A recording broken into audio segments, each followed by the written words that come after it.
हते फागुनवाए जरा हम चाहेंगे कि सोनम को और उसको दोनों को भी ले आइए। अरे बदलल बाते बड़ा बहिना छिनारा देवा आई मा देवर के छ जकरा जकरा भौ जाय छ वाह सब के छ ना कि होली में पियाला से बेच के जेवर बहिना छिनारा देवा गई भो जोगिरा अब आइए जोगिरा से शुरू करते हैं। तब तो उषा जी को भी बुला लेते हैं ना। आइए और माइक है क्या? और माइक है? अच्छा पहले हाँ मिक्स आ जाइए आइए। अच्छा एक और आइए। और हमारे वेद प्रकाश भाई, वेद प्रकाश निराला भाई की तरफ से 501 रुपए का पुरस्कार है। धन्यवाद आपको, महादेव खुश रखे वेद प्रकाश भाई, लव यू। आइए आप पहले गाना से शुरू करे छी कि चढ़ते फागुनवाए कौन अरे बदलल बाते बड़ा बहिना छिनारा देवर बहिना छिनारा देवर होली में पिया सब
ऊपर में दूध का कटोरी रोज रोज भोग लगे भोला बाबा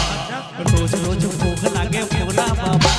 कोई चराबे पान फूल कोई बतासा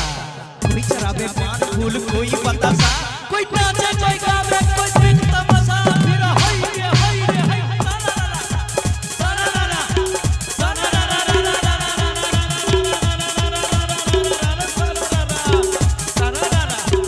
वाह भाई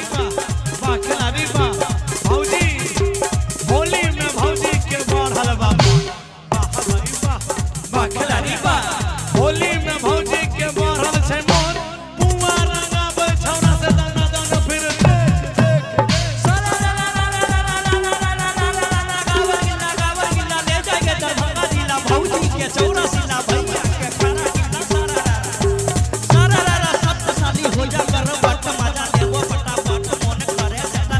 यार सारा सर की नाचे पतर की खून गिरे गाल से पूछे रुमाल से सारा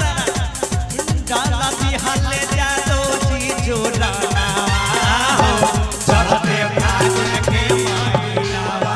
गाला दी हले जा दो जी जोड़ाना चढ़ते फागुन के महीनावा फागुन के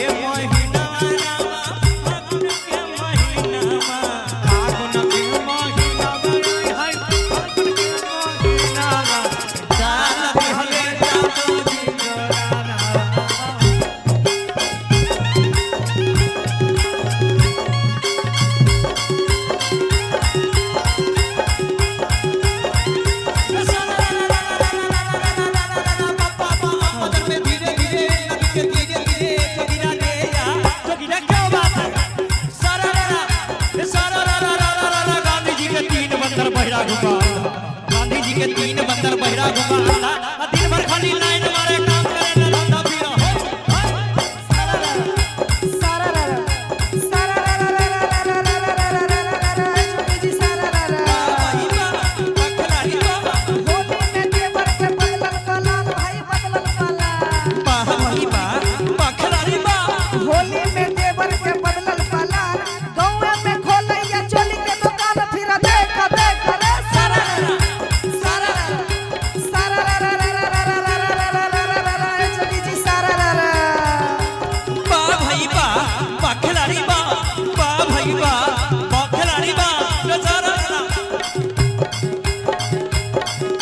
अरे होलिया में आई जैता पियावा हो लेके सूती में तकियावा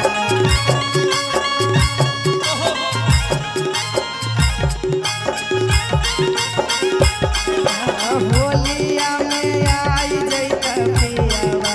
हो लेके सूती में तकियावा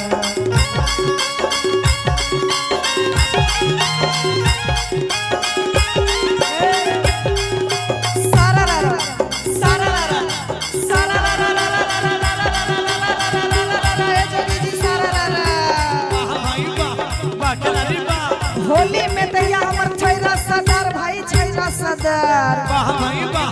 वाह खिलाड़ी वाह होली में तैया हमर छैरा सदर